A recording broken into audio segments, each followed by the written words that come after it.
Well, hello there, good people. Hi, it's Jason with Agroforestry here. If you have a look at the space behind me, you can see that the ground is, well, kind of brown. There's not much there in the way of vegetation here on this side of the fence. And this is the area that the ducks have been patrolling all winter long. And they've really been going after any tiny little bit of vegetation that they can. So it's very important that I expand our garden space and move our fences out and allow the ducks to explore new areas. Now, I'll admit, this looks pretty bad, but don't worry, it can be rehabilitated. The place I'm getting ready to show you looked exactly like this just 2 weeks ago. So there we have bare ground. And then here, I set up the fence just a couple of weeks ago and came over here and roughed up the surface, planted some seeds, and topped it off with a little bit of sifted wood chip. And we are now developing a nice lush carpet of vegetation, and of course the plum tree is doing quite nicely too. The stocking density ideally for ducks on 1 acre is about 28 ducks. If they're allowed to free range the entire acre, they can pretty well take care of themselves on the stuff that you're going to have growing on 1 acre. If you're planting somewhat intelligently with what you have, you've got, clover and alfalfa for your ground covers, maybe some buckwheat, dill, fennel here and there, daikon radishes, other things that you're going to have worked into the landscape, which are not only food for you, but also beneficial for the land and fodder for the animals. Obviously, they're going to prune around things like your mulberry trees, your plum trees, things of that nature. Some vegetables they just don't like to eat, and in some cases you could time your crops like we do with the corn over here to my side, where the ducks stay out of it until the corn is up to a point where the ducks won't be able to trample it and start eating the tender bits. After that, they're great for weeding out amongst the corn. They'll fertilize it, they'll hunt the predators, the insects that might do damage to the corn. So it's great to have the ducks in combination with those. Now I want to be able to move them to other places, and we've reduced the number that we have from 12 down to 8. So if I were to take the 28 that we want on a full acre, divide that by 3, we're going to have around 9 or so. So I've got our number reduced down to 8, so we are now within the carrying capacity for this 1/3 acre, and I'm not going to be creating this horrific landscape anymore, although I may want to have the ducks intently graze an area that's maybe full of Bermuda grass that I'm trying to get rid of until they get all of those roots out, and that might be a use that I can put them to, trying to rehabilitate the landscape. I've got other ground cover that I want to grow, like the clover and the alfalfa over there, that's much more beneficial for a forest landscape than a bunch of Bermuda grass. All right, here's what we're going to do. We're going to take these cattle panels and we're going to use those. We're going to use these as the basis for our new fencing by stretching poultry netting across the bottom of the panel, and then the panels can now be held together with clips or clamps or twine, any way you like.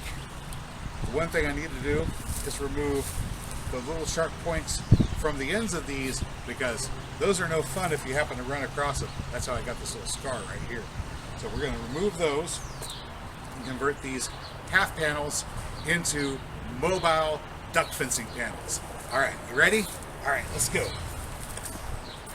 Whenever you're using a half panel as a trellis, these little tines on the bottom can actually be fairly useful. You can stick them down into the ground and they hold onto the ground fairly well, meaning you don't need to devote a lot of extra effort on your vertical supports like these T-posts here. A couple of pieces of rebar and these tines tied off on this will be all the strength that you need. But now that we're going to be turning these into fencing panels, these might cause injury, and I want to remove them. So we're just going to come down here and get to cutting.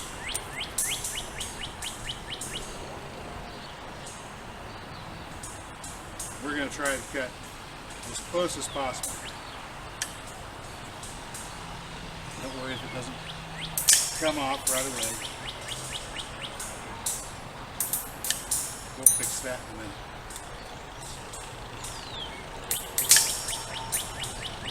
Like that.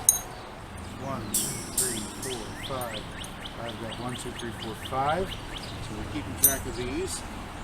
These are galvanized steel. And at some point, if I can think of a use that I might have for some galvanized steel pins, well, I'll use those. Who knows? Maybe I can forge something out of them or turn them into, ooh, I know what I can do with them. I can turn them into clamps. I can turn them into clamps I can use to hold fencing panels together. That's what I can do with those. Yep. I can see it now. If I take these and I give them a sharp bend in the middle, they'll turn into a little clip that I can use to hold panels together. Give that a shot. In any case, waste not, want not, guys. Well, all right, that wasn't too bad now, was it? We've got our cattle panel here, and you may notice when you look at it that these things are constructed with wider spaces here at one side and narrow ones here at the bottom.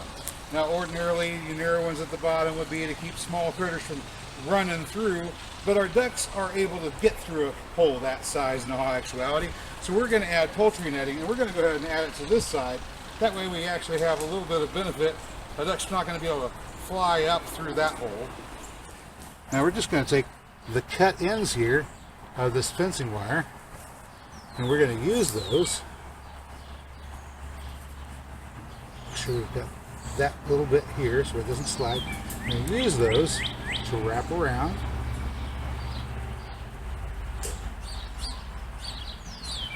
And fasten our wire. Now these are little wire bits and they are sharp, so be careful. Ideally I'd be doing this with my Kevlar gloves on, but my Kevlar gloves are full of holes from handling other sharp, thorny things. So until I replace them, I'm just going to have to exercise caution, and occasionally, yeah, I'm going to get scratched or something. But it's fine because I'm using the wire that is already here as part of the fence to attach to this cattle panel, so I don't have to produce any new wire from anywhere. And that, I think, is pretty spiffy. And then, just as I move along, I'm going to stretch with my fingers here. I'm stretching the wire out this way, and then wrapping it to attach it. So while I'm doing this, I'm thinking about the corn that I've got planted out there next to me. And I'm looking out there, and I can see that the clover has started to come up. I planted clover as a ground cover. They're coming up. I can see that some stray sunflower seeds that have probably been carried by a bird and dropped along the way are starting to come up. But it appears that the birds want to make sure that we have sunflowers planted for some reason, so they're planting them. And I think that's kind of entertaining. I've noticed that the squirrels are starting to plant pecan trees. I'm finding things moving around and spreading themselves without me taking any action at all. And I think that's kind of what I'm looking for ultimately, is where I'm a team member, maybe a component of the ecosystem, and in it, and yes, a vital portion of this ecosystem. But it's not just me that's doing the work of maintaining the forest that we're creating here. It's all the other creatures that are involved in the work too, and they're helpers.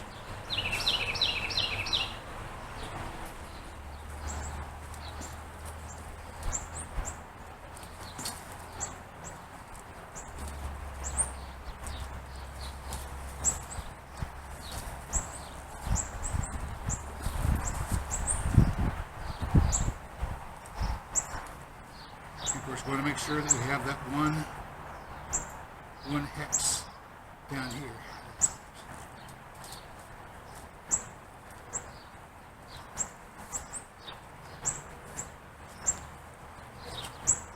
Okay.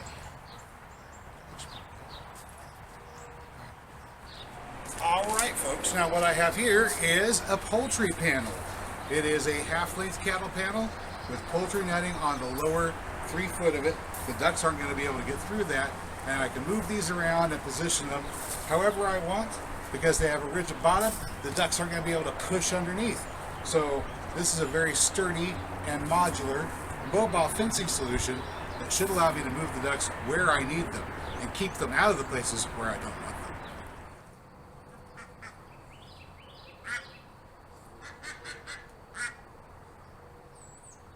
What are you doing?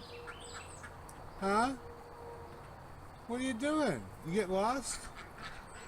Huh?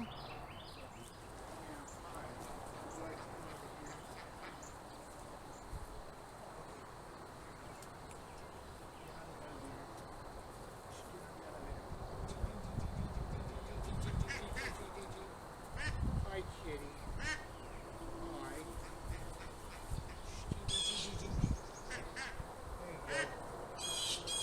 You know, I got water over there. I got water over there that I've got set up. You can go get yourself a drink. You don't have to go into the duck enclosure. Oh boy. My apologies, people. Oh. Oh, shut up. Nobody cares.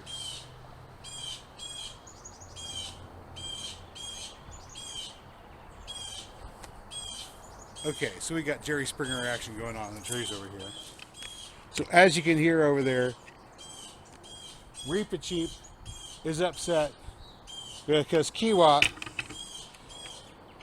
is the baby daddy, as she said, and Kiwap is gone all the time, right over there. It's just the biggest drama ever. You know, if they made a pretty bird song, I wouldn't mind so much. But, I mean, these guys, they're just noisy. Blackbirds. Yeah, see? That's the real baby daddy over there in that old dead tree, that old dead sycamore over there. Mm-hmm.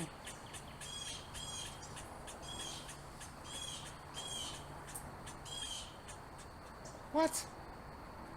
I don't want to hear it from you too. Oh, that's a squirrel, by the way. That tut noise, that's a squirrel. This little bit of wire that I'm weaving with here is the wire that came with the roll of poultry netting, and there was quite a lot of it. Ordinarily, it's a little too light gauge to be used for most of your tasks, but it's just fine for wrapping around the bottom of these cattle panels, making sure that the ducks can't push through and make themselves a pathway through the poultry netting. Alright, so the ducks are distracted right now. They're eating some Gallium aperi cleavers. We've been gathering that up and tossing them in there because it's good for egg production. It adds extra calcium to the diet. And they're busy just going to town on that. I'm going to try to sneak up on them, but I'm not going to make any guarantees. Ladies have been busy working out here. You'll see that there are things they like to eat and things that they don't necessarily like to eat so much. Of course, the Gallium there in the foreground next to that stump. They love eating that stuff. Purple dead nettle they like eating. They like clover. All right, and there are the panels that we've been building. There's my shadow. Okay, let's have a look at the things that the ducks did not eat, and we'll see what we can learn from this. They did not eat ragweed. They did not eat this vine, whatever this vine is. They did not eat that. They did not eat poison ivy. And there's more poison ivy. They didn't eat that. They don't seem to want to eat that. They did not eat, is this Lenticulus ceruleus or is this Lenticula canadensis? Let's find out. Yeah.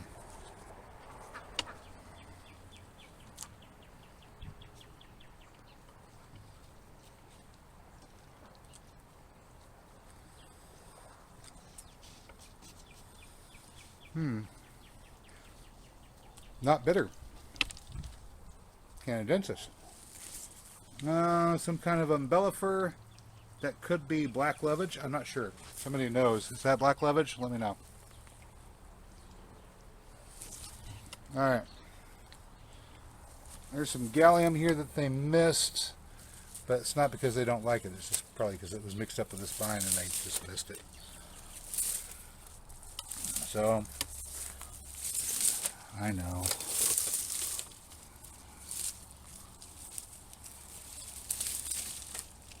Okay. Let's see, they left this elm tree.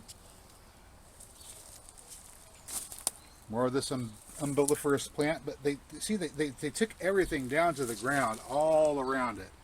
Everything's down to the ground. And they left the violets. They didn't touch the violets. Violets are just fine.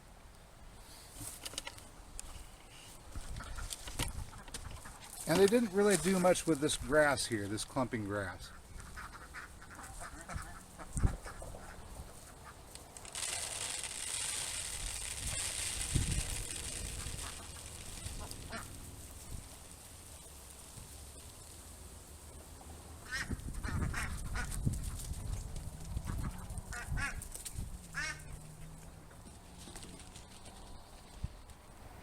Okay, now that we're in mid-afternoon, I've got my rake out, and as you can see over here behind me, we've got some shadow covering the areas that I'm going to work. That area is almost in shadow. It probably will be by the time I get around there. It's actually not hard work at all. I'm planting the rake right here against my hip.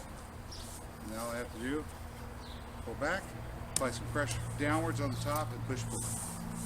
Push pull. And if the soil is at least somewhat workable, then this is all you need. And out here, where we got lots of clay and sand and clay mixed together, oh, a few rocks thrown in. It might be a little bit more challenging.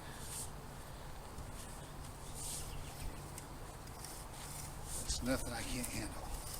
Okay, here we go. That's a lot easier. And we don't need to get deep to plant our clover seeds. We want to do as little disturbance as possible and allow the plants that we're planting in here to take care of the soil and structure it the way they need. Alright, you should be familiar with this salt shaker by now. I use it quite often. This time we've got our usual 2 types of alfalfa plus clover plus dill plus fennel all mixed up in here. So we've got a good assortment of different things to spread out over the ground here to make it nice and healthy. And of course we got that squash right there. I'm not going to worry about that. We're just going to seed all around it. If I get too much of anything in one spot, I can always come back out then.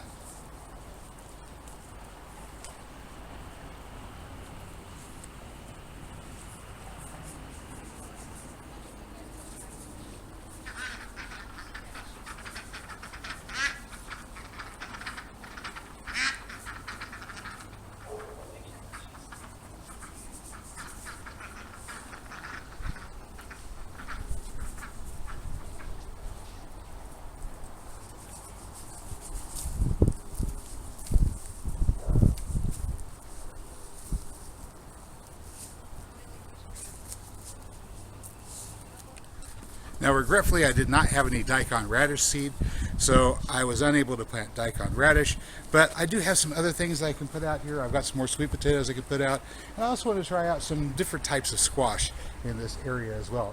It's going to be a good opportunity for me to see how the ducks will respond whenever they come into contact with some of these plants.